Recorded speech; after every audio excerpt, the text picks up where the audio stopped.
ഞാൻ ലക്ഷ്മി പത്മനാഭൻ. അതാണ് എൻ്റെ കല്യാണം കഴിഞ്ഞതിന് ശേഷമുള്ള പേരാണത്. ഞാൻ സ്കൂൾ കോളേജിൽ പഠിക്കുന്ന സമയത്ത് സന്താന ലക്ഷ്മി എന്നുള്ളൊരു പേരാണ് എനിക്കുണ്ടായിരുന്നത്. എന്നെ കേനാത്ത വീട്ടിലാണ് ഞാൻ ജനിച്ചത്.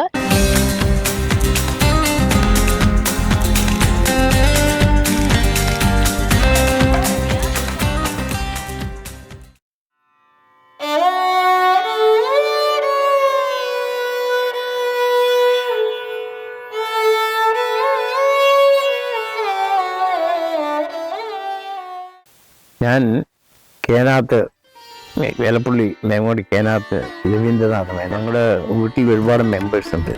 ആ മെമ്പേഴ്സിൽ ഈ നമ്മളൊന്ന് ഉദ്ദേശിക്കുന്ന സുന്ദർജി എന്ന് പറഞ്ഞ കേനാത്ത് പത്മനാഭൻ എൻ്റെ രണ്ടാമത്തെ മകളെയാണ് ഞാൻ വിവാഹം കഴിച്ചിരിക്കുന്നത്. ഞാനും എൻ്റെ ഫാദറിൻ്റെ ഞങ്ങൾ ഒരേ കുടുംബത്തിൽ നിന്ന് സംസാരിക്കാൻ ഉദ്ദേശിച്ച് ഈ സുന്ദർജി പറഞ്ഞ ആളെ പറ്റിയിട്ട് അദ്ദേഹത്തിൻ്റെ ഒറിജിനലായും കേനാത്ത് പത്മനാഭമേനോന്നാണ്. എല്ലാവരും സുന്ദർജി എന്ന് വിളിക്കും, സുന്ദരമേനോന്നും പറയും ടൈറ്റിൽ. അദ്ദേഹം ഈ കേനാത്ത തറവാട്ടിലെ ഒരു താഴ്വഴിയെ പ്രതിനിധീകരിച്ച് അതിലെ അംഗങ്ങളെ മറ്റ് താഴ്വഴി മെമ്പേഴ്സിലെ ഒരാളിനെ കൂട്ടി 1930-നും 40-നും ഇടയ്ക്ക് ഈ ഗാന്ധി പ്രസ്ഥാനത്തിന് വേണ്ടിയിട്ട് അദ്ദേഹം ഒരു ഗദർശാല സ്ഥാപനത്തിൽ 40-കളിൽ ഇതേകൂടി കേനാത്ത് ഇവരുടെ വീട്ടിൻ്റെ സമീപത്തായി ഒരു സ്ഥാപനം തുടങ്ങി. അതെന്ന് വെച്ചാൽ ഈ റാട്ടിയിൽ നൂൽക്കലാണ്.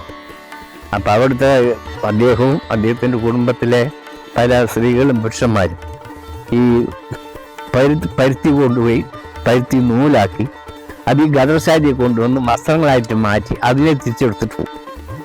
സ്വന്തമായിട്ട് നൂല് നൂറ്റ് അതിന് കഴിയുന്ന വരെ ഒരു കൈ നൂല് പറഞ്ഞ് നമ്മുടെ ഒരു മെഷർമെൻ്റാണത്. ആ മെഷർമെൻറ്റ് ഇത്ര കൈ നൂലിന് ഇത്ര മുണ്ട്, അല്ലെങ്കിൽ ഇത്ര ഷർട്ടിനുള്ള തുണി. ഷർട്ടൊന്നും റെഡിമെയ്ഡ് ഷർട്ടൊന്നും അന്ന് കാലത്തില്ല. അപ്പോൾ ഒറ്റ മുണ്ടുകളാണ്. ആ മുണ്ടുകൾക്ക് വേണ്ട നൂല് നമ്മൾ കൊടുത്ത് അവിടുന്ന് ആവശ്യമുള്ള വസ്ത്രങ്ങൾ വാങ്ങിക്കും. അത് കഴിഞ്ഞിട്ട് എക്സ്ട്രാ ജാസ്തി ഉണ്ടായിരുന്ന ബ്രിട്ടീഷ് ഗവൺമെൻറ് ഈ ഖാദി നിരോധിച്ചൊരു കാലത്ത്, ആ കാലത്ത് ഇദ്ദേഹവും ഇദ്ദേഹത്തിൻ്റെ കുടുംബത്തിലെ സ്ത്രീകളും പുരുഷന്മാരും അടക്കം കയ്യിൽ ഈ ഖാദി വസ്ത്രങ്ങളിട്ട് ഹോക്കി മുക്കാൻ പോകും. ഗവൺമെൻറ്റിന് നിരോധിച്ച സാധനത്തിൽ ഉണ്ടാക്കി ഈ സ്വാതന്ത്ര്യ സമരത്തിൻ്റെ ഒരു ഭാഗമാണത് ഖാദി പ്രസ്ഥാനം. അത് ഈ കയ്യിലിട്ടിട്ട് ഈ പല ആൾക്കാരും പല സ്ഥലങ്ങളിൽ പോയി ഖാദി പ്രൊമോട്ട് ചെയ്യാൻ വേണ്ടി ചെയ്തിരുന്നു. ഞാൻ ജനിച്ച് വളർന്നതെല്ലാം മേങ്ങോടി കേനാത്ത വീട്ടിൽ തന്നെ എൻ്റെ അച്ഛൻ. അവിടെ ഞാൻ പ്രത്യേക അച്ഛൻ്റെ സ്ഥലത്താണ് ഞങ്ങൾ വീട് വെച്ച് താമസിച്ചിട്ടുണ്ടായിരുന്നത്. അവിടെയാണ് താമസിച്ചുകൊണ്ടിരുന്നത്. ഇലപ്പുഴി സ്കൂളിലാണ് 10ാം ക്ലാസ് വരെ പഠിച്ചത്. പക്ഷെ ഞാൻ അവിടുന്ന് അങ്ങോട്ടൊന്നും പഠിച്ചിട്ടില്ല, 10ാം ക്ലാസ് വരെ പഠിച്ചിട്ടുള്ളൂ. അത് കഴിഞ്ഞ് അച്ഛൻ ഒരു ഗാന്ധിയനായി ഖദർ ഇതിൽ അച്ഛൻ വർക്ക് ചെയ്തുകൊണ്ടിരുന്നുണ്ടായിരുന്നു. ഇലപ്പുഴിയിൽ തന്നെയാണ് അതിൻ്റെ ഇതൊക്കെ ഉണ്ടായിരുന്നത്. അച്ഛന് എല്ലാ കാര്യത്തിലും അച്ഛൻ സ്വന്തമായിട്ട് ജോലി ചെയ്ത് ജീവിക്കണം എന്നുള്ള കർശന ബുദ്ധിയുള്ള ആളാണ്. അത് കാരണം എല്ലാം ചെയ്യാൻ പഠിപ്പിച്ചിട്ടുണ്ട്. എല്ലാവരും സ്വന്തമായി അധ്വാനിച്ച് ജീവിച്ചവർ തന്നെയാണ്. എല്ലാം അടിക്കുകയാണെങ്കിലും എന്ത് ചെയ്യണമെങ്കിലും അച്ഛൻ തന്നെത്താൻ ചെയ്യണം, പണിക്കാരെയൊന്നും വെച്ച് ചെയ്യാൻ പാടില്ലാന്ന് പറയാറുണ്ടായിരുന്നു. അതിൽ ആകർഷമായ ഒരുപാട് ഫാമിലി മെമ്പേഴ്സ് ഉണ്ടായിരുന്നു. അതിലൊക്കെ ദൈവത്തെ സഹായിച്ചിരുന്നു. ഞാൻ 2-3 ആൾക്കാരുടെ പേര് മെൻഷൻ ചെയ്യാം. കേനാത്ത് കൃഷ്ണൻകുട്ടി മേനോൻ, അദ്ദേഹത്തിന് സ്വാതന്ത്ര്യ സേനാനി ഈ പെൻഷനൊക്കെ ലഭിച്ച ആമർപത്രം ലഭിച്ച ആളാണ്.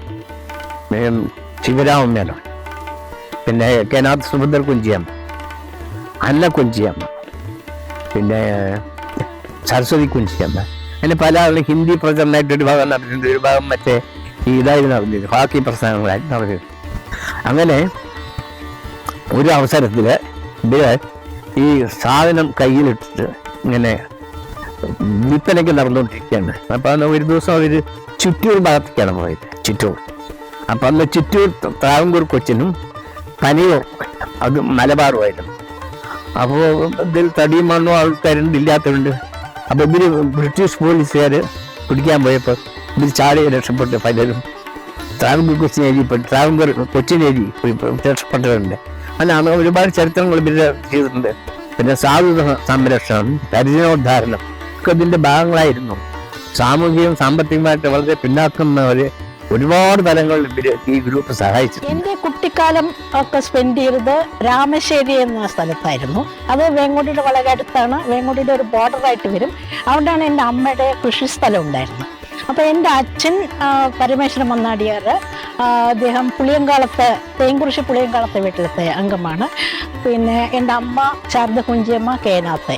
അപ്പോൾ ഈ കേനാത്ത വീട്, പുളിയങ്കാളത്തെ വീട്, നടുവത്തെ വീട്, നാഞ്ചാത്ത വീട്, ചമ്പത്തിലെ വീട്. 1ാം ക്ലാസ്സൊക്കെ ഞാൻ പുത്തനൂർ സ്കൂളിലാണ് പഠിച്ചിരിക്കുന്നത്. അതിനുശേഷം അച്ഛൻ വീടൊക്കെ വെച്ച് താമസിക്കാൻ തുടങ്ങിയപ്പോൾ ഞങ്ങളെല്ലാവരും ഒരു 2ാം ക്ലാസ് കഴിഞ്ഞ് അങ്ങോട്ട് പോയി. എല്ലാവരും, ചേട്ടനും ചേച്ചിയും ഞാനും, 3 പേരാണ് ഞങ്ങൾ. അതിൽ ഞങ്ങൾ 2 പേരും 10ാം ക്ലാസ് വരെ പഠിച്ചിട്ടുള്ളൂ, ചേച്ചിയും ഞാനും. ചേട്ടൻ നല്ല കോളേജ് വിദ്യാഭ്യാസമൊക്കെ ചെയ്തിട്ടുണ്ട്. എന്നാൽ എല്ലാ കാര്യത്തിലും ചേട്ടൻ്റെ കാര്യത്തിൽ മാത്രമാണ് അച്ഛന് താല്പര്യം. കാരണം ഞങ്ങളെ തുടർന്ന് പഠിക്കാനൊന്നും ഉത്സാഹിച്ചിട്ടില്ല. അപ്പൊ അങ്ങനെയാണ് ഇതിന്റെ ബേസ് പറയുന്നത്. അപ്പൊ അതിൽ പ്രധാനി ഈ സുന്ദർമേനായിരുന്നു.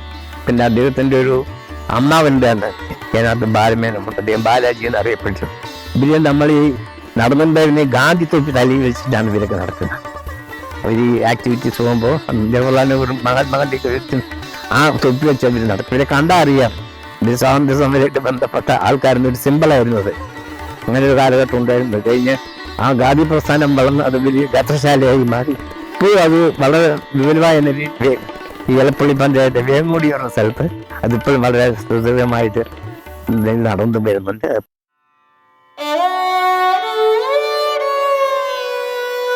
ഇളയാട്ട വീട്. ഇങ്ങനെ ഞങ്ങളൊരു 16 ഫാമിലീസ് പാലക്കാട് ദേശത്തിലുണ്ട്. ഞങ്ങൾ വന്നത് പഴയ ചേരമാൻ പെരുമാളുടെ കൂടെ കാങ്കയത്തുനിന്ന് വന്നു എന്നാണ് ഞങ്ങളുടെ ഒരു ചരിത്രം പറയുന്നത്. അതിൻ്റെ വളരെ വിശദമായിട്ടൊരു ചരിത്രം ഞങ്ങൾ എഴുതിയിട്ടുണ്ട്. ഞങ്ങളുടെ തന്നെ ഒരു ബന്ധുവായ നടരാജേട്ടൻ മലയാളത്തിൽ എഴുതി അതിനെ ഞാൻ ഇംഗ്ലീഷിലേക്ക് ട്രാൻസ്ലേറ്റ് ചെയ്തിട്ടുണ്ട്. അത് നെറ്റിൽ കൂടി ഉണ്ട്. ഇപ്പോൾ മലയാളം വായിക്കാൻ അറിയാത്ത കുട്ടികൾക്ക് വേണ്ടി ഞങ്ങൾ അങ്ങനെ ചെയ്തതാണ്. അപ്പോൾ അത് വായിച്ചാൽ ഒരു ബാക്ക്ഗ്രൗണ്ട് കിട്ടും. അതല്ലെങ്കിൽ ഈ ഫാമിലി സെറ്റപ്പിൽ നിന്ന് ഔട്ട്സൈഡ് ആയിട്ടുള്ള ആൾക്കാർക്ക് ഞങ്ങളുടെ ഈ വല്ലാതെയുള്ള ഈ നെറ്റ്വർക്ക് ഓഫ് റിലേഷൻഷിപ്സ് ഇത് മനസ്സിലാക്കാൻ പ്രയാസം. 1950-55 കാലഘട്ടത്തിനുള്ളിൽ വിനോബ ഭാവെ ഈ ഭൂദാന പ്രസ്ഥാനം നടന്നപ്പോൾ അദ്ദേഹം ആകർഷനായിട്ട് ഭൂദാന പ്രസ്ഥാനത്തിൻ്റെ പേര് ഒരുപാട് ഈ ജന്മിവാര സ്ഥലങ്ങളൊക്കെ സംഭരിച്ച് പാവപ്പെട്ട ഒരുപാട് ആൾക്ക് ഈ സ്ഥലം ഡിസ്ട്രിബ്യൂഷൻ ചെയ്തിരുന്നു. അത് യാതൊരുവിധ ലാഭം വെച്ചില്ല. അദ്ദേഹം ഫ്രീ ആയിട്ട് വാങ്ങി ഫ്രീ ആയി കൊടുക്കുകയാണ്. അങ്ങനെ ഭൂദാന പ്രസ്ഥാനം ഇൻവോൾവ് ആയിരുന്നു. പിന്നെ അത് കഴിഞ്ഞ് ഗാന്ധി പ്രസ്ഥാനത്തിന് കഴിഞ്ഞു. പിന്നെ അദ്ദേഹം ഒരു 1963 അവിടുന്ന് വേങ്ങോടിയിൽ എന്ന സ്ഥലത്ത് ഷിഫ്റ്റ് ചെയ്ത് ഈ പുത്തന്നൂർ എന്ന സ്ഥലത്ത് അദ്ദേഹത്തിൻ്റെ ഭാര്യയ്ക്ക് വന്നു ഇവിടെ ആയി. 1977-76 അദ്ദേഹത്തെ മനോരമ സപ്ലിമെന്റ് ഇറങ്ങിയിരുന്നു. അച്ഛനെ എന്താ ഞങ്ങൾക്ക് 2 വയസ്സാകുമ്പോഴേക്കും ഓർമ്മ വന്നിട്ടുണ്ടാവുമല്ലോ. പിന്നെ ഞങ്ങള് അച്ഛനെ എല്ലാവരെയും കൊണ്ടുപോകും. വിശേഷത്തിൽ എല്ലാവരും കാളവണ്ടിയിൽ ഒന്നിച്ച് ഞങ്ങളെല്ലാവരും കൂടെ യാത്ര ചെയ്യും. അമ്മയും വലിയ വിദ്യാഭ്യാസമൊന്നും ഇല്ലാത്ത ആളായിരുന്നു. അത് കാരണം ഈ കുടുംബത്തിൽ ഇങ്ങനെ ഒരുങ്ങി ജീവിച്ചുകൊണ്ട് ഞങ്ങളെല്ലാം വളരെ കുടുംബത്തിലെല്ലാവരും കൂടെ ഒന്നിച്ചിരുന്ന് ആഹാരം കഴിക്കുക, ഒന്നിച്ച് എല്ലാ കാര്യങ്ങളും ഡിസ്കസ് ചെയ്യുക. അങ്ങനെ ചെറുപ്പം മുതൽക്ക് എല്ലാ കാര്യങ്ങളും തുറന്നു പറയുന്ന ആളാണ് അച്ഛൻ. ഈ ഗാന്ധി പ്രസ്ഥാനം സ്വാതന്ത്ര്യ സമര സേനാന പ്രസ്ഥാനത്തിന്റെ ഒരു ഭാഗമാക്കണമെന്നുണ്ട് ഗവൺമെന്റ് അതിൻ്റെ ഒരു സജഷൻ ഉണ്ടായിരുന്നു. ആ സമയത്ത് ഈ പെൻഷന്റെ ആവശ്യമായിട്ട് ഈ സപ്ലിമെന്റ് അന്ന് അയച്ചു കൊടുത്താൽ ആർക്കോ ഡോക്യുമെന്റ്സ് ഒന്നും കയ്യില്ല. അപ്പോൾ അതിൽ വിശദമായിട്ട് ഇതിനെപ്പറ്റി പ്രതിപാദിച്ചിരുന്നു. ഈ എങ്ങോട്ട് ഇതെങ്ങനെ ഗതശാല വന്നതും ഈ ഗതശാല എങ്ങനെ പുരോഗമിച്ച് ഈ പ്രസ്ഥാനം മാറിയൊക്കെ ഉണ്ടായിരുന്നു. പിന്നെ അതിനെപ്പറ്റി കൂടുതൽ വിവരം വന്നിട്ടുണ്ട്. അദ്ദേഹം സ്വാതന്ത്ര്യ പെൻഷൻ വേണ്ടാന്ന് മനസ്സിലുണ്ടായിരുന്നു. 1972 നമ്മൾ സ്വാതന്ത്ര്യത്തിൻ്റെ 25ാം വർഷം ഉണ്ടായത്, ആദ്യത്തെ സിൽവർ ജൂബിലി. അതിലാണ് ഈ ട്രെയിനിൽ ജയന്തി ജനത എക്സ്പ്രസ്സുകളൊക്കെ വന്നു. അപ്പം ഇതിൽക്ക് സ്വാതന്ത്ര്യ സമരങ്ങൾക്ക് പെൻഷനും താമരത്വവും കൊടുക്കാൻ തുടങ്ങി എപ്പോഴാണ്. അപ്പോൾ സ്വാതന്ത്ര്യ സമരമായിട്ട് ബന്ധപ്പെട്ട് ജയിലിൽ കിടന്നവർക്ക് അല്ലെങ്കിൽ ഉപയോഗമായ മറ്റ് തെളിവുകളുടെ അടിസ്ഥാനത്തിൽ ഇവർക്ക് ഇത് കൊടുത്തിരുന്നു, താമ്രപത്രവും ഈ പെൻഷൻ കൊടുത്തു. ഇവിടെ തന്നെ ഇപ്പോൾ നമ്മുടെ പ്രധാന കഥാപാത്രം എന്ന് പറയുന്നത് സുന്ദർജിയാണ്. സുന്ദർജി അഥവാ പത്മനാഭ മേനോൻ, കേനാത്ത് പത്മനാഭ മേനോൻ. കേനാത്ത് പത്മനാഭ മേനോൻ നടുവത്തെ ഒരു അമ്മാള് കുട്ടി എന്ന് പറഞ്ഞ സ്ത്രീനെ കല്യാണം കഴിച്ചു. അപ്പോൾ സുന്ദർജി വേങ്ങോടിയിലാണ് കേനാത്ത് അടുത്തായിട്ട് അവർക്കൊരു വീടൊക്കെ ഉണ്ടായിരുന്നു. അവിടെയാണ് അദ്ദേഹം ഉണ്ടായിരുന്നത്. എൻ്റെയൊക്കെ കുട്ടിക്കാലത്ത് ഈ സുന്ദർജി പറഞ്ഞൊരു കഥാപാത്രം അവിടെ ഉണ്ട്, വേങ്ങോടിയിലുണ്ട്. സുന്ദർജിയുടെ മകള് ഇപ്പൊ നമ്മളിവിടെ ഈ നടുവത്ത് തറവാട്ടിലിരിക്കുമ്പോൾ ഈ മാലതി എന്ന് പറയുന്നവര്, പിന്നെ മാലതിയുടെ ചേച്ചി ബായി ചേച്ചി, പിന്നെ മാലതിയുടെ ചേട്ടൻ രാമനുണ്ണേട്ടൻ, പിന്നീട് NR അച്യുതായി തീർന്ന് രാമനുണ്ണേട്ടൻ, പിന്നെ മാലതിയുടെ ഹസ്ബൻഡായിട്ട് ഇപ്പൊ ഇവിടെ നമ്മളെ വർത്തമാനം പറഞ്ഞുകൊണ്ടിരിക്കുന്ന നമ്മുടെ വെയിലൊന്നും പോയിട്ടില്ല. ഇത് തടിമുടുക്കുള്ള ചാടി രക്ഷപ്പെട്ടപ്പോഴും മറ്റേപ്പുറം കിടക്കും. കൂടെ വന്ന് ഞങ്ങൾ കാര്യന്മാരുണ്ടാകുന്ന ആൾക്കാർ പിടിക്കപ്പെട്ടവരൊക്കെ ജയിലിൽ പോയി. അവർക്ക് പിന്നീട് താമരപത്തും പെൻഷനൊക്കെ കിട്ടി. അപ്പൊ വളരെ ആരോഗ്യവാനായിരുന്നു അദ്ദേഹം. ഒരു ഒന്നാൾ രണ്ടാളോ ഉണ്ടാക്കില്ലാത്ത ടൈപ്പ്. അപ്പൊ അദ്ദേഹം ഫിസിക്കലായിട്ട് വളരെ പെട്ടെന്ന് ഓടി രക്ഷപ്പെടാനുള്ള മാർഗമുള്ള ആളായിരുന്നു. അങ്ങനെ അദ്ദേഹം പെൻഷനൊന്നും കിട്ടിയിട്ടില്ല. അവസാനമായി പെൻഷനൊന്നും വേണ്ടായിരുന്നു. ഇതൊന്നും കണക്കാക്കിയിട്ടല്ല ഞങ്ങൾ ആ പ്രസ്ഥാനമൊക്കെ നടത്തിയത്. അതുകൊണ്ട് ആദ്യശരീരമായ ഒരു പ്രസ്ഥാനമാണ് പെൻഷൻ. അപ്പൊ എന്നാലും ഞങ്ങളുടെ ഫാമിലി മെമ്പേഴ്സ് കൂടി ഇന്ദിരാഗാന്ധിക്ക് ഒരു റെപ്രസെൻറ്റേഷൻ കൊടുക്കാൻ വേണ്ടി ആ പേപ്പറിൻ്റെ അതായത് ഡോക്യുമെന്റ്, പിന്നെ അവിടുന്ന് അദ്ദേഹം ജനറൽ സ്ഥലത്ത് നിന്ന് ഗാന്ധി ഷിഫ്റ്റ് ചെയ്ത് ഇവിടേക്ക് വന്ന പല ഡോക്യുമെന്റ്സും ഓഫീസുകളിൽ പോയിട്ടുണ്ടാവും, അല്ലെങ്കിൽ വീടുകളിൽ ഡോക്യുമെന്റ്സ് ഒന്നും ഇല്ല. അപ്പൊ ഈ പറഞ്ഞു കേട്ട അറിവും ഈ പറയുന്ന അത് ഈ ഫോട്ടോ കയ്യിലില്ല. പിന്നെ പറഞ്ഞു കേട്ട അറിവ് ജനിച്ചത് പിന്നെ എലപ്പള്ളി പഞ്ചായത്തിൽപ്പെട്ട വേങ്ങോടി പറഞ്ഞ വില്ലേജ് കേനാത്ത് തറവാട്ടിലാണ് അദ്ദേഹം. അദ്ദേഹം കേനാത്ത് തറവാട്ടിൽ അമ്മുക്കുഞ്ചിയമ്മ അവരുടെ മകനാണ്, മൂത്ത മകനാണ്. അവർക്ക് ഒരു ബ്രദറും ഒരു സിസ്റ്ററും ഉള്ളത്. ബ്രദർ അദ്ദേഹം ബാംഗ്ലൂരിൽ സെറ്റിൽ ചെയ്തു. താഴെയുള്ള അനിയത്തി ഒരു ഡോക്ടറായിരുന്നു. അവര് ചെന്നൈയിൽ ചിന്താതിരിപ്പെട്ട് വന്ന സ്ഥലത്ത് താമസം. അവിടെ ഗവൺമെന്റ് സർവീസിലുണ്ടായിരുന്നു. അദ്ദേഹം മദ്രാശി ബേസ്ഡ് പഴയ ഡോക്ടറായിരുന്നു, ഗൈനക്കോളജിസ്റ്റ്. കൃഷി സംബന്ധമായിട്ടുള്ള എല്ലാ കാര്യത്തിലും അച്ഛൻ പോകും. അച്ഛൻ കുറച്ച് കൃഷിയൊക്കെ ഉണ്ടായിരുന്നു അവിടെ. അതൊക്കെ അതിൻ്റെ തൊട്ടടുത്ത് തന്നെ അച്ഛൻ്റെ സ്ഥലത്ത് ആണ് ഈ ഖദർശാല വർക്ക് ചെയ്തുകൊണ്ടിരുന്നായിരുന്നത്. അപ്പോൾ കുറേ കാലം അവിടെ തന്നെ ആയിരുന്നു. അത് കഴിഞ്ഞ് പെട്ടെന്ന് ഒരു ദിവസം പറഞ്ഞു ഇവിടുന്ന് ട്രാൻസ്ഫർ ആയി അച്ഛനെ.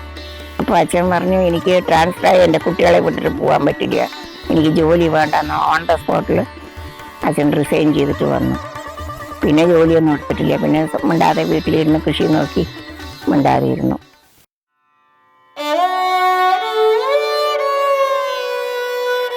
ഈ സുന്ദർമേനോൻ എന്ന് പറഞ്ഞ അദ്ദേഹത്തിന് ഒരു സഹോദരി, ഒരു സഹോദരൻ്റെ താഴെയുള്ള സഹോദരൻ്റെ പേര് കൊച്ചുകൃഷ്ണമേനോനാണ്.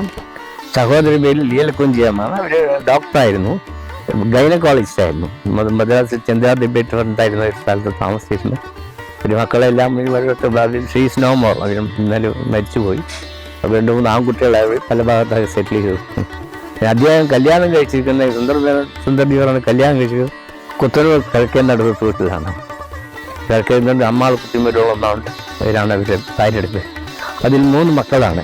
ഇതിൽ മൂത്തതൊരു മകനാണ്, അദ്ദേഹമാണ് NR അച്ഛൻ പറഞ്ഞ നടുവത്ത് രാമകൃഷ്ണൻ. അദ്ദേഹം ജനറൽ മാനേജറായിരുന്നു ബാങ്ക് ഓഫ് ഇന്ത്യയിൽ. അതിനുശേഷം കാത്തോലിക് സെറിയൻ ബാങ്കിൻ്റെ ചെയർമാനായി ഇരുന്നു. 6 വർഷം വെച്ച് അദ്ദേഹം ചെയർമാനായിരുന്നു. പിന്നെ അത് കഴിഞ്ഞ 4 വർഷം 2020 അദ്ദേഹം പെട്ടെന്ന് മരിച്ചു. പിന്നെ അതിന് താഴെയുള്ള സിസ്റ്റർ പേര് പിന്നെ ലക്ഷ്മിബായി മരോളമ്മ, ബോംബെ സെറ്റിലാണ്. പിന്നുള്ളത് മാലതി മരോളമ്മ, അതിനാണ് എൻ്റെ ഭാര്യയാണ്. ഞങ്ങൾക്ക് 2 കുട്ടികളാണ്. മകൻ മർച്ചന്റ് നേവിയിലാണ്, മകള്. ഇവരൊക്കെയാണ് ഇപ്പൊ നമ്മൾ കോൺസെൻട്രേറ്റ് ചെയ്യാൻ പോകുന്നത്. അതില് രവിയേട്ടൻ എന്ന് പറയുന്നത്, അതായത് ഈ മാലതിയുടെ ഹസ്ബൻഡ് രവിയേട്ടൻ എൻ്റെ വീട്ടിലാണ്. ഞങ്ങൾ സെയിം ഫാമിലി, കേനാത്ത ഫാമിലിയാണ്. NR അച്ഛൻ, ബായി ചേച്ചി, മാലതി ഇവരൊക്കെ നടുവത്തെ വീട്ടുകാരാണ്. അപ്പോൾ സുന്ദർജി കേനാത്ത്, സുന്ദർജിയുടെ മക്കള് ചെറുപ്പകാലത്ത് ഒരു വേങ്ങോടിയിലായിരുന്നു.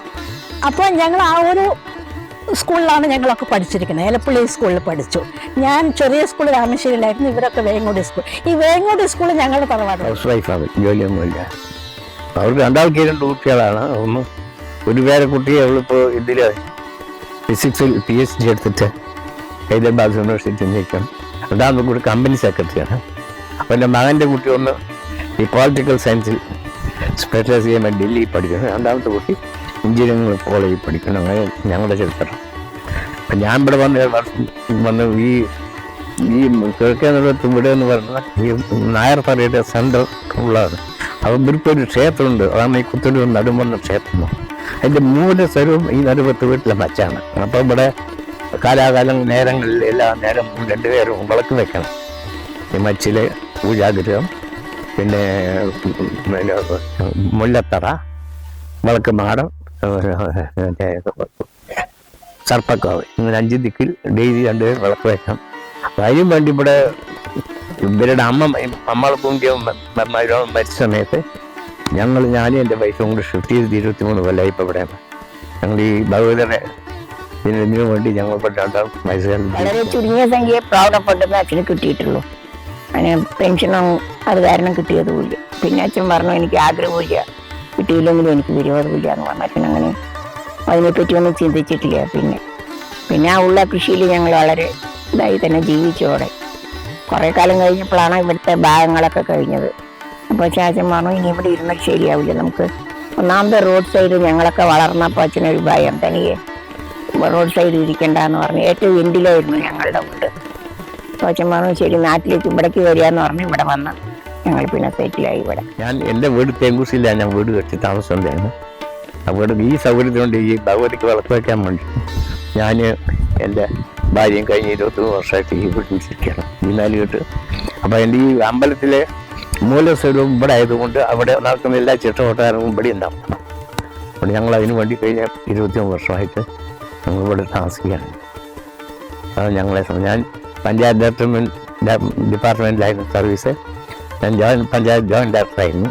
വിരമിച്ച് 24 വർഷം. കേനാത്ത ആൾക്കാർ എസ്റ്റാബ്ലിഷ് ചെയ്താണ്. അതാണ് നിങ്ങൾ നേരത്തെ ഒരു ചോദ്യം ചോദിച്ചല്ലോ, സ്കൂൾ വല്ലതും ഉണ്ടോ.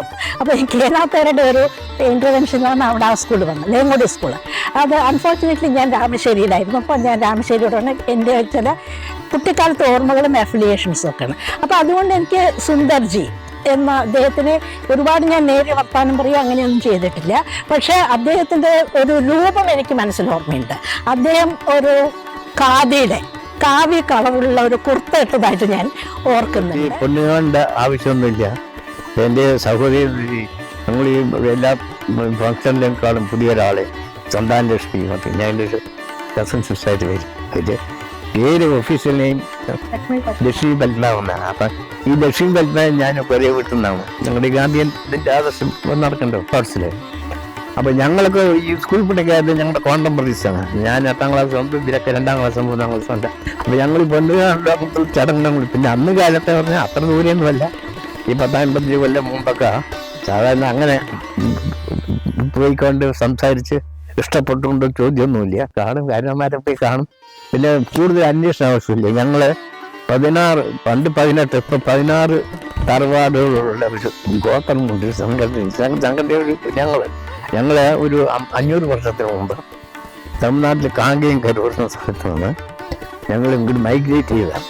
ഞങ്ങൾ വലിയ സ്വത്തുക്കാരായ ചരുമാൻ പരിപാടി ചരുമാൻ ഈ ഗ്രൂപ്പിൽപ്പെട്ട ആൾക്കാരാണ്. അപ്പോൾ അങ്ങനെ ബലഭൂഷമായ പാലക്കാടൻ പ്രദേശത്ത് ഞങ്ങൾ വന്ന് ഈ 16 വീട്ടുകാർ പല സ്ഥലങ്ങളിലായിട്ട് താമസിക്കാൻ തുടങ്ങി. 16 തറവാടുകൾ. അതിലൊരു തറവാട് ഈ നടുവ തറവാടാണ്, ഒന്ന് ഞങ്ങളുടെ തറവാട് കേരള. അങ്ങനെ 16 തറവാടാണ് ഇപ്പം നിലവിലുണ്ട്. 18 അച്ചാടക്കം വന്ന് ഈ സ്വന്തം വീട്ടിലായി നശിച്ചുപോയി.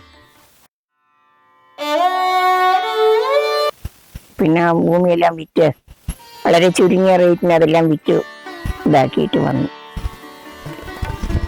ആ സമയത്താണ് അച്ഛൻ അവിടെ ഇരിക്കുന്ന കാലത്താണ് വിനോബ ഭാവി വന്നതും. വിനോബ ഭാവിക്ക് ഭൂദാനം ചെയ്യണമെന്ന് പറഞ്ഞ കുറേ സ്ഥലങ്ങളൊക്കെ അച്ഛൻ ദാനം ചെയ്തു. അത് കഴിച്ച് ബാക്കിയുള്ളതൊക്കെ വിറ്റ് ഞങ്ങൾ ഇങ്ങോട്ട് വരുന്നുണ്ട്. അപ്പോൾ ആ കാലത്ത് എന്നെ കൊണ്ട് ചെയ്യിച്ചിട്ടുണ്ട് അച്ഛൻ. വിനോബ എനിക്ക് എത്ര 8 വയസ്സോ മറ്റേ ഉള്ളൂ. അപ്പോൾ അദ്ദേഹത്തിനൊക്കെ ഞാൻ തന്നെ നോക്കിയിട്ട് 4 യാത്ര എന്ന് പറഞ്ഞു. അന്ന് പൂമാലിയും തോന്നുമല്ല, ഇതിനെ തന്നെ അത് ചെറിയൊരു നേരിയ ഓർമ്മ. 8 വയസ്സല്ലേ ആയിട്ടുള്ളൂ. അപ്പോൾ ഒന്നും അത്ര ഓർക്കുന്നില്ല. അപ്പോൾ ആ അമ്പലത്തിൻ്റെ ഉമ്മർത്ത് വെച്ച് ഒരു ഇതൊന്നുമില്ല, വെറും ചുമ്മാ അതിലുള്ള തുറന്ന സ്ഥലത്താണ് മീറ്റിങ്ങൊക്കെ ഉണ്ടായിരുന്നത്. അന്ന് എന്താ പറയണമെന്ന് പോലും നമുക്കറിയില്ലല്ലോ. അപ്പം അച്ഛൻ പറഞ്ഞത് കൊടുക്കൂ മോളെ, ഇത് ഈ സ്ഥലം ദാനം കൊടുക്കൂ എന്ന് പറഞ്ഞിട്ട് അങ്ങനെ ദാനം കൊടുത്തു. അങ്ങനെ 2-3 പേർക്ക് അവിടെ കൊടുത്തിട്ടുണ്ട് അച്ഛൻ. കൃഷിയൊന്നും അതൊന്നും അതിനെപ്പറ്റിയൊന്നും മുതലിനെ പറ്റിയൊന്നും അച്ഛൻ ചിന്തിച്ചിട്ടേ ഇല്ല. ദാനം ചെയ്യണം എന്ന് മാത്രം മനസ്സുള്ളൂ. ഉണ്ണണ ചോറാണെങ്കിലും ശരി അച്ഛൻ ദാനം ചെയ്യും, ഉടുത്ത മുണ്ടാണെങ്കിലും ദാനം ചെയ്യും. അങ്ങനെയൊക്കെ ഒരു ഇതാണ്. പിന്നെ ജാതി മതമൊന്നും അച്ഛനില്ല. എല്ലാവരും സമമാണ്. ഒപ്പത്തിനൊപ്പം ഇരുത്തും, ആഹാരം കൊടുക്കും, അച്ഛനും കഴിക്കും. അന്ന് മേശ കസേലയൊന്നും ഇല്ലല്ലോ, ഒക്കെ നിലത്തിരുന്നിട്ട് ഉണ്ണ. ഒപ്പം അപ്പുറത്തിരുന്ന് അവർക്ക് ആഹാരം കൊടുക്കും. എന്തെങ്കിലും ചോറെങ്ങാനും വെച്ചില്ല അവർക്ക് കൊടുത്തിട്ട് ഉണ്ടാ മതി പറയും. എന്നുവെച്ചാൽ അവര് അങ്ങനെയും അച്ഛന് ദാനം ചെയ്യാനൊരു താല്പര്യമാണ്. എന്ത് വേണമെങ്കിലും കൊടുക്കും അച്ഛൻ. കൃഷി നെല്ലാണെങ്കിലും ആദ്യം കൊയ്താൽ എല്ലാവർക്കും ദാനം ചെയ്യും. അങ്ങനെയാണ്. വീട്ടിൽ എടുത്തു വയ്ക്കണ പരിപാടിയൊന്നുമില്ല. എല്ലാവരും വരും, ഒരു പറഞ്ഞല്ലേ പറഞ്ഞാൽ എല്ലാവരും വരുമ്പോൾ കംപ്ലീറ്റ് അത് ദാനം ചെയ്ത് തന്നെ തീർക്കും. അങ്ങനെ കഷ്ടപ്പെട്ടാലും ഞങ്ങളങ്ങനെ ഒരുവിധമൊക്കെ നന്നായി തന്നെ ജീവിച്ചു. പിന്നെ ഇത് കഴിഞ്ഞ് മുതൽ കിട്ടിയപ്പോൾ പിന്നെ അതിനെപ്പറ്റി അച്ഛന് ചിന്തനയില്ല. വേണ്ട അടിപൊളി ഉണ്ടല്ലോ ഇഷ്ടം പോലെയെന്നും പറഞ്ഞു പിന്നെ ഇങ്ങോട്ട് വന്നു. ഇവിടെ ഞങ്ങൾ സെറ്റിലായി. വളർന്നതും കല്യാണം കഴിഞ്ഞതും എല്ലാം ഈ വീട്ടിൽ തന്നെയായിരുന്നു. എല്ലാവരുടെയും ചേട്ടൻ്റെയും ചേച്ചിയുടെയും എൻ്റെയും ഒക്കെ ഇവിടെ വെച്ചിട്ടാണ് കല്യാണം. അപ്പൊ അന്ന് നോക്ക് ഞങ്ങൾ ഈ ഇന്റർ ഗ്രൂപ്പ്, അതിൽ 4 ഗ്രൂപ്പുണ്ട്. ഈ 4 ഗ്രൂപ്പും തമ്മിൽ അങ്ങോട്ട് മാരിഡ്. ഈ 4 ഗ്രൂപ്പിൽപ്പെട്ടവർ തമ്മിൽ കല്യാണം കഴിക്കില്ല. അപ്പൊ ഞാനും ഈ ഒരേ ഗ്രൂപ്പ് പെട്ടാണ്. ഇതിൽ നമ്മുടെ വേറെ ഗ്രൂപ്പ് പെട്ടവരാണ്. അപ്പൊ ഞങ്ങൾ ഈ 16 ഫാമിലി ഈ അങ്ങോട്ടും ഇങ്ങോട്ടും ഗ്രൂപ്പ് മാറി കല്യാണം കഴിക്കുള്ളൂ. ഗ്രൂപ്പുള്ളവർ കല്യാണം കഴിക്കില്ല. അങ്ങനെ 4 ഗ്രൂപ്പ് ഉണ്ടായിരുന്നു. അങ്ങനെയെല്ലാം അന്നേ അങ്ങനെ കല്യാണം കഴിച്ചിരുന്നുള്ളൂ. പിന്നെ അല്ലെങ്കിൽ ഇതിന് മറ്റേ നമ്മൾ ഞാൻ അത് പറയല്ല കേട്ടോ, ഇതിന് മുഗൾ ജാതിക്കാരാണെന്ന് നമ്മൾ അവകാശപ്പെട്ടിരുന്ന ബ്രാഹ്മിൻസോ അല്ലെങ്കിൽ നമ്പൂതിരിമാരാണ് ഇതിന് പിന്നെ കല്യാണം കഴിക്കുക. അതിൻ്റെ താഴെയുള്ളവർ കല്യാണിക്കുന്ന സ്വഭാവമില്ല. മിക്കവാറും 90% ഗോത്രം, ഈ ബാക്കി 10% ഒന്നുമില്ല മുതിർന്ന നമ്മളെ ഇതിലുള്ള ചാകർവെന്നും പറയല്ല, ഞാൻ തെറ്റിദ്ധരിക്കണ്ട. അതിൻ്റെ മുകളിലുള്ള നമ്പൂരിയോ അല്ലെങ്കിൽ ബ്രാഹ്മിൻസ് കല്യാണം കഴിക്കും.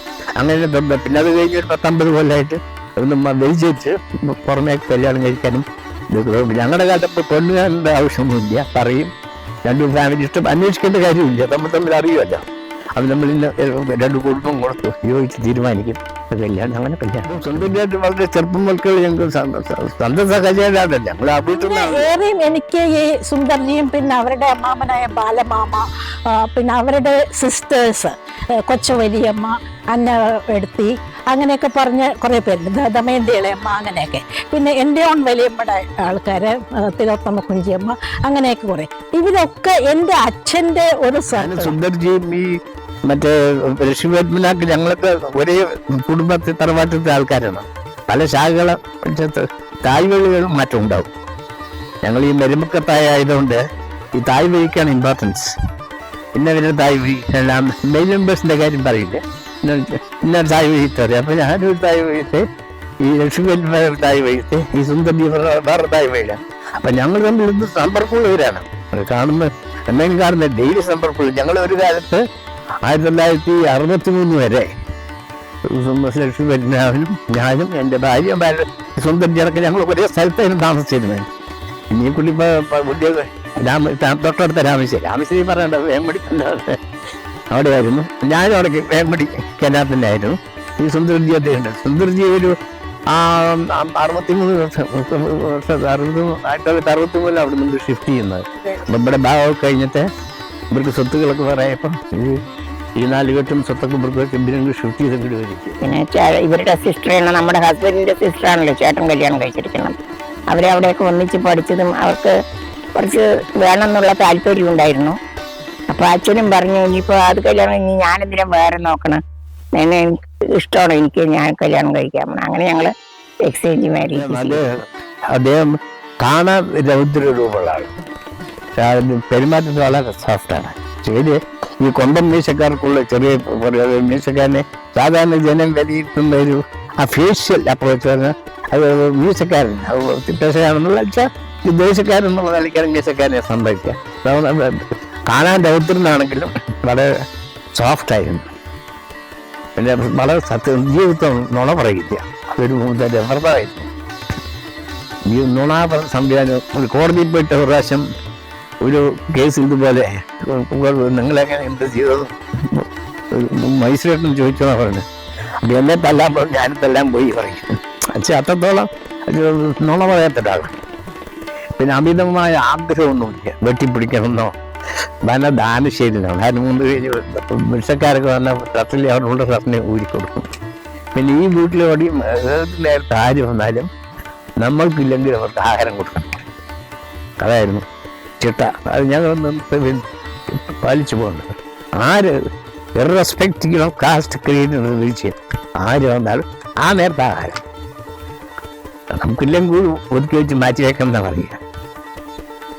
ഇപ്പം വിഭവ സമ്പ്രദായത്തിൽ നിശ്ചയിച്ചില്ലെങ്കിൽ നമ്മൾ കഴിക്കുന്നത് ആഹാരം ആ സമയത്ത് ആര് വന്നാലും Hoover the person may be, beggar വന്നാലും ശരി, വലിയാൾ വന്നാലും ശരി, ഞങ്ങൾ സമാധാനത്തിൽ സ്നേഹപരമായിട്ട് ഒന്നും ചെയ്തു വരേണ്ടത്.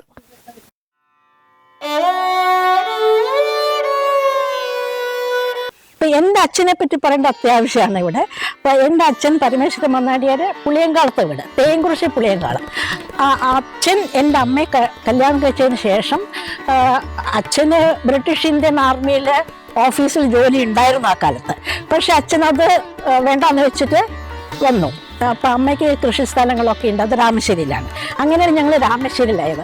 അപ്പോൾ അച്ഛൻ്റെ എന്താ പ്രാധാന്യം എന്ന് വെച്ചാൽ അച്ഛൻ വലിയൊരു വായിക്കുന്ന ആളായിരുന്നു, ഒരു ചിന്തകനാണ്. അച്ഛൻ ഗാന്ധിജിയെ പറ്റി ഒരുപാട് വായിച്ചിട്ടുണ്ട്. പിന്നെ അച്ഛൻ്റെ ഒരു പ്രവർത്തനം അച്ഛൻ്റെ തറവാട്ടിൽ വെച്ചിട്ട്, പുളിയങ്കാളത്ത് തറവാട്ടിൽ വെച്ചിട്ട് ചെയ്തത് ഈ അയിത്തോച്ചാടനവുമായിട്ട് ബന്ധപ്പെട്ട് എപ്പോഴും എല്ലാ നല്ല ഓർമ്മകളും മാത്രമേ ബാക്കിയുള്ളൂ. ഒന്നും പറയാൻ ചോദിച്ചാൽ വളരെ സത്യസന്ധനായിരുന്നു. അതുകൊണ്ട് പിന്നെ ഓർമ്മിക്കേണ്ട കാര്യം ചെയ്താലും ആ സത്യം ഗാന്ധി ദൈവം ഗാന്ധി എന്നാ പറയുക. ഗാന്ധിയെ പറഞ്ഞാൽ പതിനില്ലാത്ത മുതലേ ഗാന്ധിയെ സംബന്ധിച്ചോളം പറഞ്ഞാൽ അത് ഞങ്ങളുടെ ഫാമിലി ജനറലായിട്ട് അങ്ങനെ ഒരു ഈ ഗാന്ധിസ് ഉള്ള ഫാമിലിയാണ്. എൻ്റെ മുത്തശ്ശനൊക്കെ അങ്ങനെയായിരുന്നു, എൻ്റെ അമ്മയുടെ അച്ഛൻ. ഞങ്ങൾക്ക് ഒരുപാട് കൃഷികളൊക്കെ ഉണ്ടായിരുന്നു. അപ്പം അന്ന് ഈ കട്ടക്കാലം കൊണ്ടൊരു പരിപാടി ചെറുതായിട്ട് പൈസ ഡെപ്പോസിറ്റ് കൊടുത്തിട്ട്. പക്ഷേ അപ്പം അത് കഴിഞ്ഞാൽ ഒരു പ്രതിജ്ഞ വരും, ഗാന്ധിയെ പിടിച്ച് സത്യം ചെയ്യാൻ പറയും. അന്ന് അങ്ങനെ 2 കുട്ടികളാണ്, ഒരു മോനും ഒരു മോളും. മോൻ ഷിപ്പിൽ വർക്ക് ചെയ്യുന്നു, മകളുടെ ഭർത്താവ് എഞ്ചിനീയറാണ് റെയിൽവേയിൽ. അവിടെ അവർ ഇപ്പോൾ ഷൊർണൂരാണ്, കണ്ണാടിയിൽ വീടുണ്ട്. 2 പേരും അപ്പുറത്തും ഇപ്പുറത്തും വീട് വെച്ച് അവിടെ കമ്പനികളെ പറ്റി കേട്ടിട്ടുണ്ടാവില്ല. കമ്പനി അതിൻ്റെയൊക്കെ ഞങ്ങളുടെ കൃഷി പറയുന്നുണ്ട്. അപ്പോൾ എന്താ ചോദിക്കും, ഗാന്ധി സത്യം ചെയ്യണം എന്നുവെച്ചാൽ മഹാത്മാഗാന്ധിയാണ് ദൈവത്തെ മഹാത്മാഗാന്ധി സത്യം ചെയ്യാൻ വേണ്ടി വരും. കട്ടക്കാലം വന്ന ബസ്സീറ്റൊന്നുമില്ല. 2050 കൃഷി നിങ്ങൾ മേടിച്ചോണ്ട് പോകും, കൃഷി ചെയ്ത് പാട്ടം കൊണ്ടും ജമീൻ പൊടിയാൻ ബന്ധം അങ്ങനെ ആയിരുന്നല്ല. അപ്പൊ എന്തെങ്കിലും പ്രശ്നം വന്ന് ഡെപ്പോസിറ്റ് ചെയ്ത് കട്ടക്കാലം പറഞ്ഞ ഡെപ്പോസിറ്റ് അധികൃതരായിട്ടില്ല, തൊട്ടുകൂടാൻ പാടാത്ത ആൾക്കാരെ നമ്മുടെ കൂടെ നിർത്തണം എന്നുള്ള ഗാന്ധിജിയുടെ തിങ്കിങ് അത് ഫോളോ ചെയ്ത ഒരാളാണ്. ആ കാലത്ത് അച്ഛൻ ഈ നായാടി കമ്മ്യൂണിറ്റി എന്ന് പറയുന്ന സമുദായത്തിൽ നിന്ന് ഒരു യുവാവിനെ കയ്യിൽ പിടിച്ച് പുളിയങ്കാളത്ത് തറവാട്ടിലേക്ക് കയറ്റി കൊണ്ടുവന്നു എന്നുള്ളതാണ് ഞാൻ കേട്ടിട്ടുള്ള ഒരു കഥ. അതാണ് അച്ഛൻ്റെ പ്രായോഗികമായ രീതിയിലുള്ള ഒരു ഗാന്ധിയൻ പ്രവർത്തനമായിട്ട് ഞാൻ മനസ്സിലാക്കിയിട്ടുള്ളത്. പിന്നെ അവിടെ ഞങ്ങൾ രാമശ്ശേരിയിലേക്ക് എൻ്റെ അച്ഛൻ്റെ പ്രായോഗിക പ്രവർത്തനം എന്ന് വെച്ചാൽ ഞങ്ങൾക്ക് അവിടെ ഈ ജാതി താഴെ ജാതി നമ്മുടെ വീട്ടിൽ വരാൻ പാടില്ല അങ്ങനെയൊന്നും ഉണ്ടായിരുന്നില്ല. അവരെല്ലാവരും ഫ്രീ ആയിട്ട് ഞങ്ങളെയൊക്കെ വളർത്തിയത് അവരൊക്കെ തന്നെയാണ്. ഞങ്ങൾക്ക് എന്തായാലും സാക്ഷി ഗാന്ധി ഞങ്ങളുടെ ഫാമിലി എല്ലാവരും ഒരാളെന്നല്ല, ചിലവർ പ്രത്യേകിച്ച് എൻ്റെ മുത്തശ്ശൻ എന്തായി സുന്ദർജിയൊക്കെ അങ്ങനെയാണ്. ഗാന്ധി പറഞ്ഞവർക്ക് ഫൈനില്ലാതെ വർത്തിയാണ്, അപ്പലേറ്റ് അതർത്തി, പിന്നെ അപ്പുറം അപ്പീലില്ല. ഗാന്ധി പറഞ്ഞാൽ എന്ത് പറഞ്ഞു ഗാന്ധിയോട് പിന്നെ അത് നുണ പറയില്ല എന്നറിഞ്ഞ ഗാന്ധിയെ ദൈവത്തപ്പൻ്റെ രൂപമായിട്ട് കണ്ടതുകൊണ്ട് എന്ത് പറഞ്ഞാലും ഗാന്ധിയെപ്പറ്റി സത്യം ചെയ്യാൻ ഇങ്ങോട്ട് വരും, ഇവിടുത്തെ കാര്യങ്ങളൊക്കെ അന്വേഷിക്കും. മോനും വന്നാൽ ലീവിൽ 8 മാസം പോയാൽ 4 മാസം ഇവിടെ ഉണ്ടാവും നാട്ടിൽ. അപ്പോൾ ഇടയ്ക്കെല്ലാം വരും, വിശേഷ ദിവസങ്ങൾക്കൊക്കെ കുട്ടികളെല്ലാവരും വരും. അല്ലാത്ത സമയത്ത് ഞങ്ങൾ 2 പേരും മാത്രമുണ്ട് ഇവിടെ. എൻ്റെ അടുത്ത് ഒരു കാര്യമുണ്ട്, എൻ്റെ ഭാര്യ ഉണ്ടല്ലോ, ഇവര് കല്യാണം കഴിക്കുന്നത് എൻ്റെ അടുത്ത് അറിഞ്ഞു. വല്ല അഭിപ്രായ വ്യത്യാസം ചോദിച്ചു ഉണ്ടെങ്കിൽ ഞാൻ പിന്നെ പറയാം, എന്ത് പറഞ്ഞാലും നിരവധി അവളെ കല്യാണം കഴിക്കണം എന്നത്തെ ഒരു വാചകം പറഞ്ഞു. അപ്പം ഞാൻ പറഞ്ഞു കാര്യം അറിയാതെ സ്വകാര്യത്തിൽ വിളിച്ചിട്ടാണ് പറയണേ. പല ആണുങ്ങൾ പെൺകുട്ടികൾക്ക് ടീനേജിൽ വരുമല്ലോ, ആ സമയത്ത് ഒരു ദിവസം എന്നെ സ്വകാര്യമായിട്ട് വിളിച്ചിട്ട് മറ്റേ ഇങ്ങനെ എൻ്റെ രണ്ടാമത്തെ ഭാര്യ തന്നെ, അതിൻ്റെ 2ാമത്തെ പുത്രിയാണ്. അവൾക്ക് കല്യാണാലോചനയൊക്കെ വരേണ്ട സമയമായി. എനിക്ക് എന്നെ ഭയങ്കര ഇഷ്ടമാണ്. അതുകൊണ്ട് നീ അവിടെ കല്യാണം കഴിക്കും. അപ്പം പ്രപ്പോസൽ എൻ്റെ എനിക്കും പ്രപ്പോസൽ നടന്നുണ്ടെങ്കിൽ അവർക്കുണ്ട്, എൻ്റെ സിസ്റ്റർക്കും ഉണ്ട്. പിന്നെ സുന്ദരൻ്റെ ഒരു മകനാണ് എൻ്റെ ഒടുവിലത്തെ പെങ്ങളെ കല്യാണം കഴിച്ചിരിക്കുന്നത്. NRS തോന്നുന്നു. അദ്ദേഹം കല്യാണം കഴിച്ചിരിക്കുന്നത് എൻ്റെ ഒടുത്ത സിസ്റ്ററാണ്. ആ കല്യാണം ഏകദേശം തീരുമാനിക്കപ്പെട്ട് കഴിഞ്ഞപ്പോഴാണ് ഈ മൂപ്പര് എന്നോട് പറയുന്നത്. ആരും അറിയാൻ തന്നെ വിളിച്ചു. ആരും ഞാൻ പറഞ്ഞിട്ടില്ല ഇതുവരെ. ഞാൻ എന്നോട് പറയുകയാണ്, അവളെ നീ കല്യാണം കഴിക്കണം. എനിക്ക് വാക്കുകാരൻ പറഞ്ഞു. വാക്കം തന്നെ കല്യാണം കഴിക്കാൻ പറ്റും. അങ്ങനെ ഒരു ഇൻസിഡൻസ് ഓർമ്മയുണ്ട് എൻ്റെ. അച്ഛൻ ഇവരുടെയൊക്കെ ഒരു ഫ്രണ്ടാണ്. ഈ സുന്ദരേട്ടൻ, ഈ ബാലമാമ, കൃഷ്ണകുട്ടി മാമ, പിന്നെ അവരുടെ സിസ്റ്റേഴ്സ്, അവിടുത്തെ സ്ത്രീകൾക്കും ഇതിലൊക്കെ പങ്കാളിത്തം ഉണ്ടായിരുന്നു. അതാണ് അതിൻ്റെ ഒരു പ്രത്യേകത. കേരളത്തിൽ ഒരുപാട് സ്ത്രീകൾ ആ ഒരു ജനറേഷൻ, എൻ്റെയൊക്കെ അമ്മയുടെ ജനറേഷൻ. എൻ്റെ അമ്മ അങ്ങനെ ഡയറക്റ്റ്ലി ഇൻവോൾവ് ആയിരുന്നില്ല. അമ്മ അധികവും വീട്ടിലിരിക്കുന്നതും അങ്ങനെ ഒരു പൊതു രംഗത്ത് വരാത്ത ഒരാളായിരുന്നു. അച്ഛന് വലിയ ചിന്തകനും ഒക്കെ ആണെങ്കിലും ഈ ഒരു വൈരുദ്ധ്യം നമ്മളിവിടെയൊക്കെ കാണുന്നുണ്ട്. പിന്നെ ജനറലായിട്ട് എല്ലാ കാര്യത്തിലും വെച്ചാൽ ഞങ്ങൾ നമ്മൾ അപ്പൊ ഞാൻ ഇവിടെ താമസം ഉണ്ടായിരുന്നില്ല. ഞങ്ങൾ ഇവിടെ താമസിച്ചായിരുന്നു. കുടുംബത്തിൽ വരാറുണ്ട്. ഓ എല്ലാവരും എല്ലാം നോക്കും. ഞങ്ങൾ വീട്ടുകാരാണല്ലോ.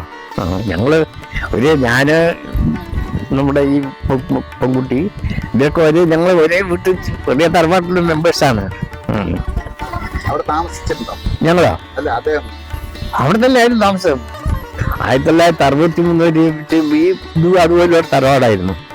അപ്പൊ ഈ പാർട്ടീഷൻ ഭാഗം വീടുകളിൽ ഉണ്ടാവുമല്ലോ. അപ്പൊ അതും പാർട്ടീഷൻ വെച്ച കാലത്ത് ഇവരുടെ എൻ്റെ ഭാര്യയുടെ മുത്തശ്ശിക്കും അവരുടെ മക്കൾക്കും കൂടി ഈ തറവാട് വെച്ചു.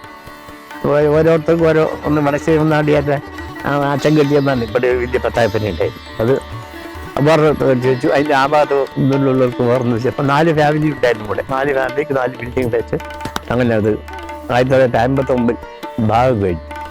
അപ്പൊ 63 ഈ പാട്ടങ്ങളൊക്കെ ഉന്നയിച്ചു. അതുവരെ ഭാഗം കഴിഞ്ഞാൽ 4 കൊല്ലം ഒന്നിച്ച് കാരണം എല്ലാം വാങ്ങിക്കാട്ട്. 63 ഓരോരുത്തരും ഓരോ ഭാഗത്ത് ഷിഫ്റ്റ് ചെയ്തു, താമസമാക്കി.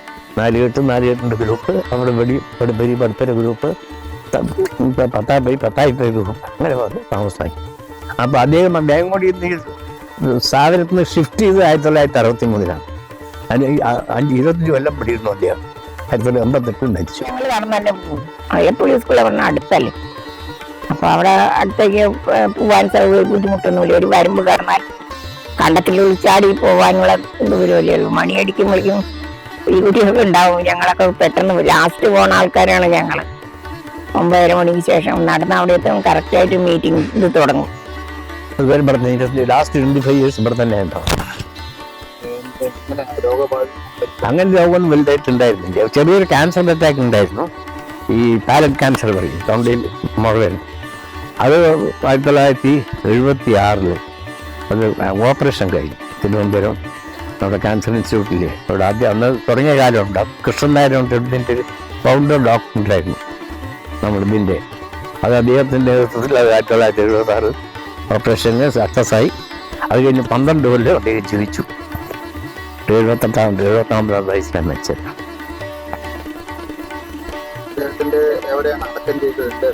അദ്ദേഹം മരിച്ച് ബോംബ് വെച്ചിട്ടായിരുന്നു. അവിടെ മറ്റേ പണ്ടവന്മാരെ നാസിക് സൈഡിൽ അവിടെയോ അദ്ദേഹത്തിന്റെ സംസ്കാരങ്ങൾ നടത്തിയ മരിച്ചത് ബോംബെയിലായിരുന്നു. 1988 ജൂലൈ 1 അപ്പൊ അവിടെ തന്നെ മൂത്ത മകളുണ്ടായിരുന്നു. അവിടെ അവരും NRS ഇവിടുമ്പെല്ലാം പോയി അവിടെ ഈ പഞ്ചവടി അവിടെ നാസിക്കില്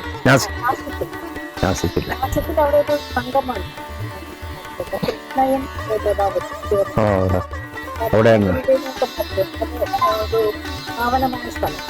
അവിടെ കഴിഞ്ഞു.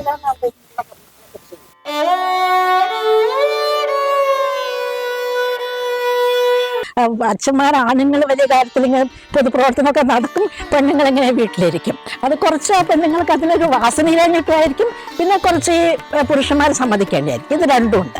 അപ്പോൾ പക്ഷേ ഈ ഫാമിലിയിലത്തെ സുന്ദരമായിട്ടെൻ്റെ ഫാമിലിയിലെ സ്ത്രീകൾ, കേരളത്തെ സ്ത്രീകൾക്ക് ഇത്തിരി മുൻതൂക്കമുണ്ട്. ഒരെല്ലാം കൂടുതലുള്ള പെണ്ണുങ്ങളാണെന്ന് പറയാം കേരളത്തവരെ. അപ്പോൾ എൻ്റെ വലിയമ്മ ഒക്കെ ഇങ്ങനെ അവിടെ കോൺഗ്രസിനൊക്കെ പോയി അത് കുറെ കാലം പിഴിഞ്ഞ് 1-2 മാസം അവിടെ പോയി ഇരിക്കാന്ന് പറഞ്ഞിട്ട് പോയതാണ്. അപ്പൊ അത് കഴിഞ്ഞ മകൻ അത് കഴിഞ്ഞ അവിടുന്ന് ബോംബെയിൽ നിന്ന് ഡൽഹിക്ക് പോകാനുള്ള പരിപാടി. മകൻ അന്ന് ഡൽഹി ഇതിലായിരുന്നു, ബാങ്ക് ഓഫ് ഇന്ത്യയിലെ മാനേജർ NRS എന്നുണ്ട്, ഡൽഹിയിലായിരുന്നു. ഇവിടെ പോയി 2 ക്ലാസ് താമസിച്ചിട്ട് ഡൽഹി ഗവൺമെന്റ് ഇവിടുന്ന് പുറത്ത് പോയത്. വിവാഹം കഴിച്ചത് കൂടുതൽ വിവാഹം കഴിച്ച എൻ്റെ ഭാര്യയുടെ വീട്, ഭാര്യയുടെ അമ്മയാണ് ഭാര്യ. അവര് കുത്തനൂർ സ്ഥലം, കുത്തനൂർ നമ്മൾ ഇരിക്കുന്ന സ്ഥലം, ഇവിടെ കിഴക്കേ നടവ് തറവാട്ടിൽ അമ്മാളുകുട്ടി മേരോളെന്നാണ് അവരുടെ പേര്. അവർ 2 സിസ്റ്റേഴ്സ് ഉണ്ട് അവർക്ക്. ഇവര് താഴെ 2 സിസ്റ്റേഴ്സ് ആയിരുന്നു. 2 പേര്, ഒരു സ്ത്രീ മരിച്ചു, ഇവരും മരിച്ചു. ഒരു സ്ത്രീ ഇപ്പോഴും ഉണ്ട്. ഉള്ളിൽ തഞ്ചത്ത് ഇപ്പോഴും ജീവനോടെ ഇരിക്കുന്നു. 90 വയസ്സ് മേലാവും. സ്വന്തമായിട്ട് എല്ലാം ചെയ്യണ കാരണം നമുക്ക് ജോലിയൊക്കെ കഴിഞ്ഞിട്ടല്ലേ പോവാൻ. വീട്ടിലാണ് കറ്റ മേടിയാക്കുമ്പോൾ ഞങ്ങളൊക്കെ കൂടെ അവരുടെ കൂടെ കടന്ന് ഒപ്പം പണിയെടുക്കും. അടിച്ചിട്ടും കാറ്റത്തൊട്ട് കൊടുക്കും ഒക്കെ ചെയ്യും ഞങ്ങളെല്ലാം. നമുക്ക് എന്താ താല്പര്യം വെച്ചാൽ നേരം പോകണമല്ലോ. വേറെ ഇന്നത്തെ മാതിരി വേറെ ഇതൊന്നുമില്ല, നേരം പോകാനുള്ള മാർഗങ്ങളൊന്നും ഇല്ലല്ലോ. അപ്പൊ എല്ലാം അതിന്റെ പിന്നാലെ നിൽക്കും, കോരാനും കൊട്ടാനും ഒക്കെ ഞങ്ങൾ നിൽക്കും. അത് കാരണം ഇപ്പൊ നമുക്ക് എല്ലാ കാര്യത്തിനെ കുറിച്ചിട്ട് നമുക്കറിയും. ഇപ്പോഴുള്ള മക്കൾക്ക് പിന്നെ അതൊന്നും അറിയില്ലല്ലോ, എല്ലാം തണുപ്പ് പോലും. കുട്ടിക്കാലത്ത് സ്കൂൾ പഠിപ്പ് കഴിയുന്നവര് വന്ന് താമസിക്കുന്നവര് ഇവർക്ക് വെള്ളം നിർബന്ധമായിരുന്നു. ഇതിന് ദിവസം ഒരു കൈ നൂലെങ്കിൽ ഉണ്ടാക്കണം. അപ്പൊ രാവിലെ എണിച്ച് നേരത്തെ എണിച്ച് വീടുകളിൽ എല്ലാ പണിയും സ്വന്തമായി ചെയ്യണം, പണിക്കാരെ കൊണ്ട് ചെയ്യിക്കാൻ പാടില്ല എന്നുള്ള ഒരു സിദ്ധാന്തമായിരുന്നു. പക്ഷെ അത് അന്ന് പശുവും കാര്യങ്ങളൊക്കെ ഉണ്ടാവില്ല. അതിന്റെ വളം വരെ വേറൊരാളെ കൊണ്ട് പണിയാൻ വാരിക്കും ചെയ്യാൻ പാടില്ല, സ്വന്തമായിട്ട്. അങ്ങനെ ഗാന്ധി പ്രിൻസിപ്പിൾ വളർന്ന കുട്ടികളാണ്. ഡെയിലി ഈ തൊഴുത്ത് വൃത്തിയാക്കണം, അതിൻ്റെ പണിക്കാരെ ആശ്രയിക്കാൻ പാടില്ല, തൊഴുത്തൊക്കെ വൃത്തിയാക്കണം, സ്വന്തമായി കറക്കണം. ദിവസം ഒരു കൈ നൂല്, ഈ നൂലിനെ കൊണ്ട് വിറ്റിട്ടാണ് ഗാന്ധി ഇപ്പോഴും വസ്ത്രങ്ങൾ മാറ്റി വാങ്ങിക്കുക. അങ്ങനെ അതിനൊക്കെ വളരെ സത്സന്ധനായ നുണ പറയാൻ പാടില്ല എന്നുള്ള ചുമ്പലത്തേക്ക് പറഞ്ഞിട്ടുണ്ട്. ഒരു കാലത്ത് ഒരാവശ്യത്തിന് നുണ പറയാൻ പാടില്ല. അത് അയാൾ മാത്രമല്ല, എൻ്റെ ഭാര്യയും കുട്ടികളും ആരായി ഈ നുണ എന്ന് പറയുന്ന സംഭവം സത്യസന്ധമായിട്ട് കാര്യങ്ങൾ അവതരിപ്പിക്കേണ്ടത്. സുന്ദരജിയുടെ കാര്യങ്ങൾ ഏറ്റവും എനിക്ക് കേൾവിപ്പെട്ടിട്ടുള്ള പ്രവർത്തനങ്ങൾ എന്തെന്ന് വെച്ചാൽ ഈ ഖാദിയുടെ ഒരു വസ്ത്രാലയം അവിടെ വേങ്ങോടിയിൽ തുടങ്ങിയതാണ്. ആ ഖാദി വസ്ത്രാലയം നിങ്ങളെല്ലാം ഒന്ന് പോയി കാണേണ്ട സ്ഥലമാണ്. ഇപ്പോഴത്തെ അതിൻ്റെ അവസ്ഥ വളരെ ശോചനീയമാണ്. പക്ഷെ അത് ഉണ്ടായിരുന്നത് കാലത്ത് അതിൻ്റെ ഹേഡേയിൽ അത് വളരെ കാര്യക്ഷമമായി പ്രവർത്തിച്ച ഒരു സ്ഥലമായിരുന്നു. അതെനിക്ക് എൻ്റെ കുട്ടിക്കാലത്തെ ചില അനുഭവങ്ങളിൽ നിന്ന് അറിയാം.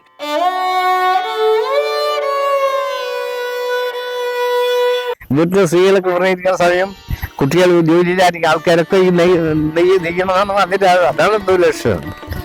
നിങ്ങൾ ഈ വെറുതെ സമയം പാഴൊക്കെ കളയരുത്. ദിവസം ഉണ്ടെങ്കിൽ ഈ പരിപാടി ചെയ്യണം. അടുത്ത കൈ നൂലെങ്കിൽ നൂൽക്കുക, അത് അതാ തൊഴിൽ ലക്ഷ്യം എന്ന് പറയണം. അത് വളരെ നിർബന്ധമായിരുന്നു. പെൺകുട്ടികളുടെ വെറുതെ വർത്തമാനം പറയാൻ സമ്മതിക്കില്ല. ദിവസം ഒരു പടിയിലെ അവർ ചർക്കയിൽ പോയി സ്വന്തമായി ചെയ്യണം, കള്ളത്തരം പാടില്ല, അങ്ങനത്തെ കാര്യങ്ങളൊക്കെ മഹിമയൊക്കെ പറയാനും പറയും. മിക്കവാറും സമയങ്ങൾ ഓരോ കാര്യത്തിനെ കുറിച്ച് പറയും, ഓരോ ദിക്കിൽ പോയതും നൂൽക്കണതിനെ കുറിച്ചിട്ടും ഒക്കെ പറയും. ഞങ്ങളുടെ അടുത്ത് നിർബന്ധം തന്നെയാണ്. ഒരു ദിവസം 3 പേരും നൂറ്റോളം നിയമമാണ് അച്ഛന്. അച്ഛൻ വരക്കേണ്ട അത് കൊടുത്തിരിക്കണം. അത് എപ്പോ ചെയ്താലും നമുക്ക് പ്രശ്നമില്ല. അച്ഛൻ വന്നാൽ എവിടെ എടുത്തത് അവിടെ ചോദിക്കും, കാണിച്ചു കൊടുക്കണം. അത്രയും നിർബന്ധമായിട്ട് നൂൽപ്പിക്കും ഞങ്ങളെ. പല സ്ഥലങ്ങളിലെ ആൾക്കാരുടെ നിന്നും ഭൂമിയൊക്കെ വാങ്ങി അവിടെ തന്നെ ഡിസ്ട്രിബ്യൂഷൻ പറഞ്ഞ വാഴ ഒരു രേഖകളൊന്നുമല്ല, അങ്ങനെ വാങ്ങി അത് കൊടുക്കുക, അങ്ങനെയായിരുന്നു. അതിലൊക്കെ വളരെ ഇൻവോൾവ് ആയിരുന്നു നമ്മുടെ ഭൂദാന പ്രസ്ഥാനത്ത്. ആദ്യം അവസാനം വരെ ഉണ്ടായിരുന്നു നൂൽക്കല്. 1970 വരെ ഉണ്ടായിരുന്നു. അത് 70 പിന്നെ കൈയും കാലം അങ്ങനെ വലിയ വർക്ക് ചെയ്യല്ല. അതുവരെ എവിടെയും നൂൽക്കലുണ്ടായിരുന്നു. ഉള്ള ചർക്കി സാധനങ്ങളൊക്കെ ഇപ്പോഴും ഉണ്ട്, പടിച്ചെറുക്ക സാധനങ്ങളൊക്കെ ഉണ്ട്. അതിനും മറ്റേ റാട്ടച്ചെറുക്ക ഓർമ്മയില്ല, കണ്ടുണ്ടാവുമല്ലോ, നിനക്കറിയാലോ. ഞാനായിട്ട് നൂൽ നൂറ്റിട്ടില്ല. പക്ഷെ എൻ്റെ ചേച്ചി ആനന്ദവല്ലി എന്ന് പറഞ്ഞത്, പിന്നെ എൻ്റെ ജ്യേഷ്ഠൻ രാമേന്ദ്ര മേനോൻ, പിന്നെ ചെറിയേട്ടൻ വാസുദേവ മേനോൻ, എൻ്റെ മൂത്ത ഏട്ടനും ചേച്ചിയും അവർ നൂൽ നൂൽക്കുമായിരുന്നു. നൂൽ നോക്കിയിട്ട് ഈ വേങ്ങോടിയിലത്തെ ഖാദി വസ്ത്രാലയത്തിന് ഈ ഹോക്കിങ്ങിനാണ് മെയിൻ പറഞ്ഞു കേട്ടിരിക്കുന്നത്. എന്താ ചരിത്രം വരും ഹോക്കിങ്, ഈ ഗാദി നിരോധിച്ചല്ലോ. ഗാദി നിരോധിച്ച കാലത്ത് കേനാത്ത ഈ സുന്ദരമേനോ അദ്ദേഹത്തിന്റെ കസിൻസും കേനാത്ത പല മെമ്പേഴ്സും, കേനാൽ ശിവരാമ മേനോൻ, ശിവരാമകുട്ടി, ശിവരാമാം, അങ്ങനെ പല ആൾക്കാരും, കൃഷ്ണൻകുട്ടി മേനോൻ, അങ്ങനെ സുന്ദർജി, ബാലമേനോൻ, ഇതിനെ കൂടിയിട്ട് ഗദർ നെയ്ത് ഗദർ കയ്യിലിങ്ങനെ ഇടുകയാണ്.